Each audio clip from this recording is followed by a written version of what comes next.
critical field, critical current, and critical this temperature within which superconductivity is. So I have put H and T plane. If we put a typically 25 degree Kelvin, which is easily achievable, if the helium is around 4.2 Kelvin, so one can see by this kind of pinning centers, one can increase superconductivity by a factor of 10 times. It is a decade change. So, today there is saving energy, transmission of electricity. It has started with IPCO and DISCO tapes. In fact, we have 3.5 kilometer DISCO tapes. We have made an ECR ion source. So this is actually our work in collaboration with University of Maryland and Brooklyn lab, but happened in India. All experiments, everything done here, and we are the production. And then future these cavities, superconducting cavities are being generated. We are using cavities for accelerating our particles. They are also shown, but this kind of pinning in nanoscale can do havoc to the pinning processes. So you have a superconductivity in high magnetic field. Earlier magnetic field used to kill superconductivity. So, and then nanostructures in materials are being made by doping a particle at a particular location, as I showed in the transistors. What is the beauty of transistor? Your silicon is not of no use, much no use. One has to make it extensive, P and N type.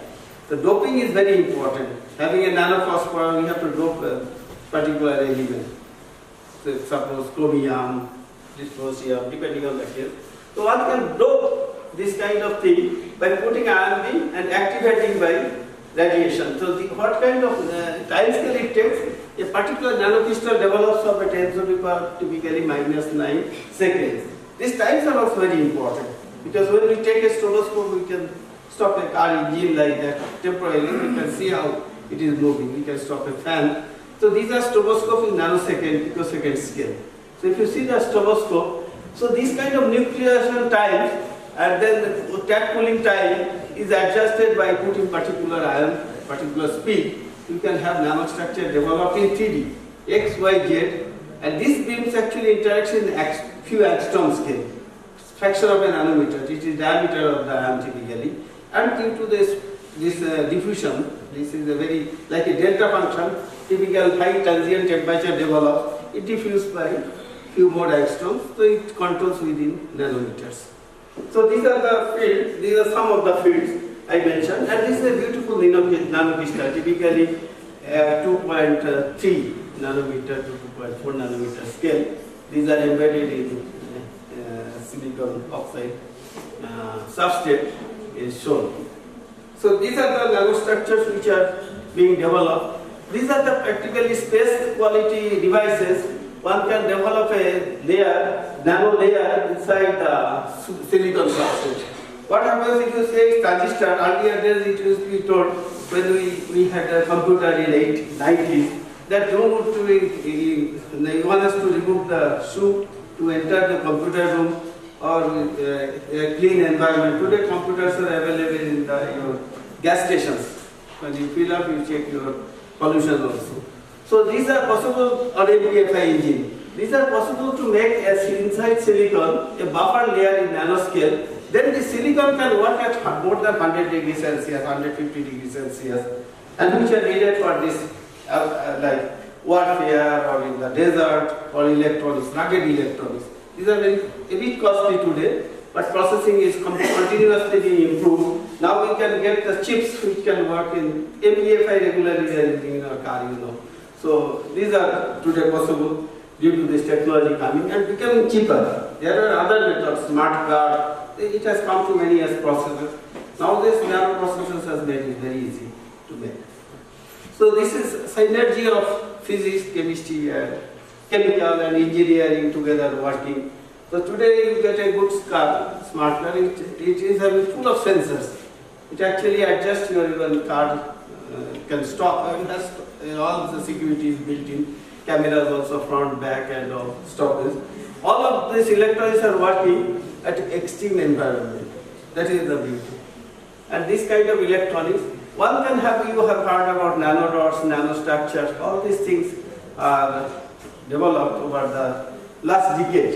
after last decade, this process started, and all of them 2000 onwards. Actually, this field is taken its potential is it has started coming up in the 80s in scientific community with the STM, AFM, all those things.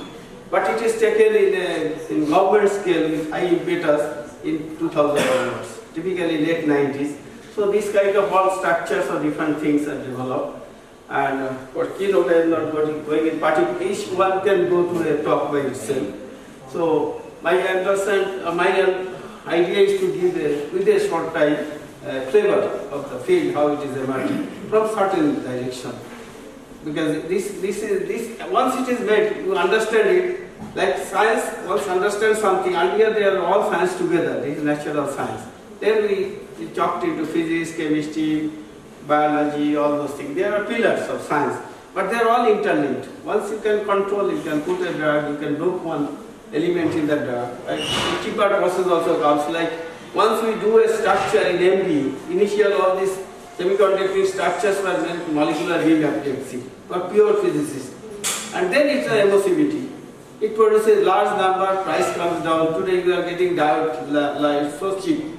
Decoration and all those purpose. Emissivity makes it cheaper. So chemistry and physics together, then try to say how you make it cheaper to go to spread it further. But physical processes are done that way. So this kind of idea which was done in Nano was put for having nano ripples also in the south field. Because new generation of synchrotron, XFEL, this year, last year it started this in Germany. And slowly quite a few free electron lasers are coming. These lasers actually have no fixed frequency.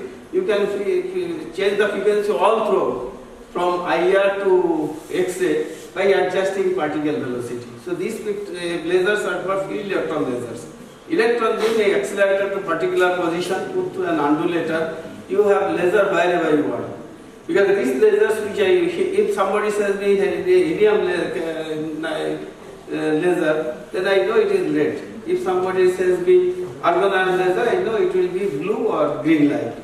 But today free electron laser will give anything you can ask for, it will give that frequency. So that is a new generation laser. We are also working on 2 layer down underground.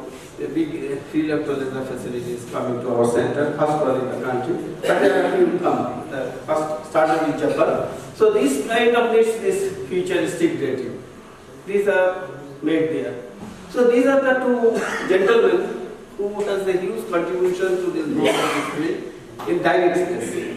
Indirectly we are doing, actually see Feynman's original one lecture also in 59, popular lecture, he gave the unity of flow at the bottom. And all kinds of concepts are there. Conceptually it is existing for a long time. Because in a nuclear direction it came to, there is another 5 orders smaller.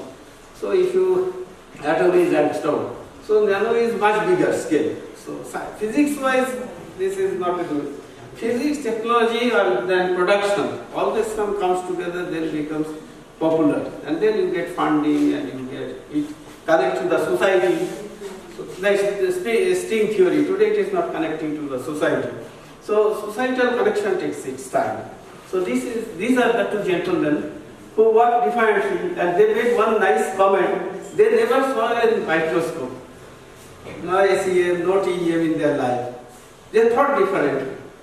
Because sometimes we get biased by some thought. Okay, you have some thought, and then people who are biased, they cannot do a big thing sometimes because they are afraid. A kid, you give a smartphone, you don't give any manual, don't tell anything, there is no time he will understand how to operate. He will do a lot of mistakes on the process, but very fast he will understand. And sometimes an old person will be very careful, it is so costly, what will happen? He will start to plan, ask. So similarly, these 2 gentlemen actually wanted to see things in nanoscale. So what they did, they discovered a new phenomenon which is called quantum tunneling, vacuum tunneling. So what is the beauty of the vacuum tunneling? In fact, you know from quantum mechanics, which is there for a long time, and I think all of you, in this audience, you must be knowing very well that the students. There is no faculty, you know very well. Quantum mechanically, actually, it is not anything's influence is not ending at the bottom. So when I am making a tea, this tip, it is vacuum, it is away from the atom, but atom is having actually a density of states around, and this atom at the tip also having them. Overlap of this density of states actually give a current which is called tunneling. Tunneling we are using in tunnel junction everywhere. Tunneling is a quantum mechanics phenomena where actually you don't need two things to touch each other to pass electricity or do some electrical transport or some current transport. So here transport is through vacuum. That is why it is called vacuum tunneling. What is the beauty? Well, this atom tip of the STM and this tip comes close to it, this tunneling and this tunnel, these two overlap actually give a tunnel current. So if you put at same space, different type of atoms having different kind of density of states. So you can see this is copper, this is aluminium, this is silver. You can identify color the atoms. And when it is tunneling here, this atom is infinite. I will show next class. Because it is each falls tunneling current, since it is quantum mechanical, you say after tunneling it falls exponentially. Exponential is a beautiful function. Next one, when small distance, few angstrom away, that is practically not seen. So at a time it sees only one atom. Here is opposite, by Aggarwal, you can come closer and take it up, put it somewhere. You can manipulate also atom by atom. So they worked on this principle in IB and Zurich. And what is needed? Technology. It is understood. Finally, is known for quantum mechanics from early 90s or mid 90s, completely developed the theory. But we needed to move things in mechanically in angstrom scale. It is not possible by gear or something. Whatever gear reduction you do, angstrom scale you cannot change. So this piezo is used. Piezo also you have to give vary the field at the level of nanovolt or sub-microvolt. How it can be done? It needs a special kind of chip which is called instrumentation amplifier. That circuit also developed. So this is development of multidisciplinary things. If I understand something, I need other development also coincide. So coincidence of this theoretical physics, quantum theory, and development of mechanical control in nanoscale, and development of current which can measure temperature here of picovolt. This together actually give this discovery. So these are the special circuits and this movement mechanisms give to this field.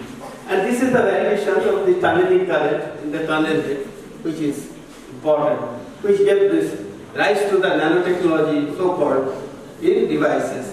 This is the basic physics. This is the way what things develop. And other things, processing, all those things automatically happen. And then another version is AFM, where the Newtonian force of the T to the atom is used. And another direction it is coming to manipulate the atom scale, things are called focused ion beam. Now in India there are quite a few centers, more than 1,000 centers are using this facility. So you can have a beam focused to nanometer and at the same time see the pattern. So this is a new direction where you can fabricate any kind of quantum structures or nanostructures locally. It is a bit costly. After some time it will qualify. It will be everywhere. Like today TEM is everywhere, STM is everywhere. This is an emerging field. Another 10 years down the line, 5 to 10 years, we find even I think this Aggarwal college also will have one. But there are, when we started with few, first one in IIT Kanpur, then NCL. Now there are about 3 dozens in the country. So here you can do all kind of emissivity, EMB, all the things in vacuum. It is called focused ion beam column. This is special ion beam processes.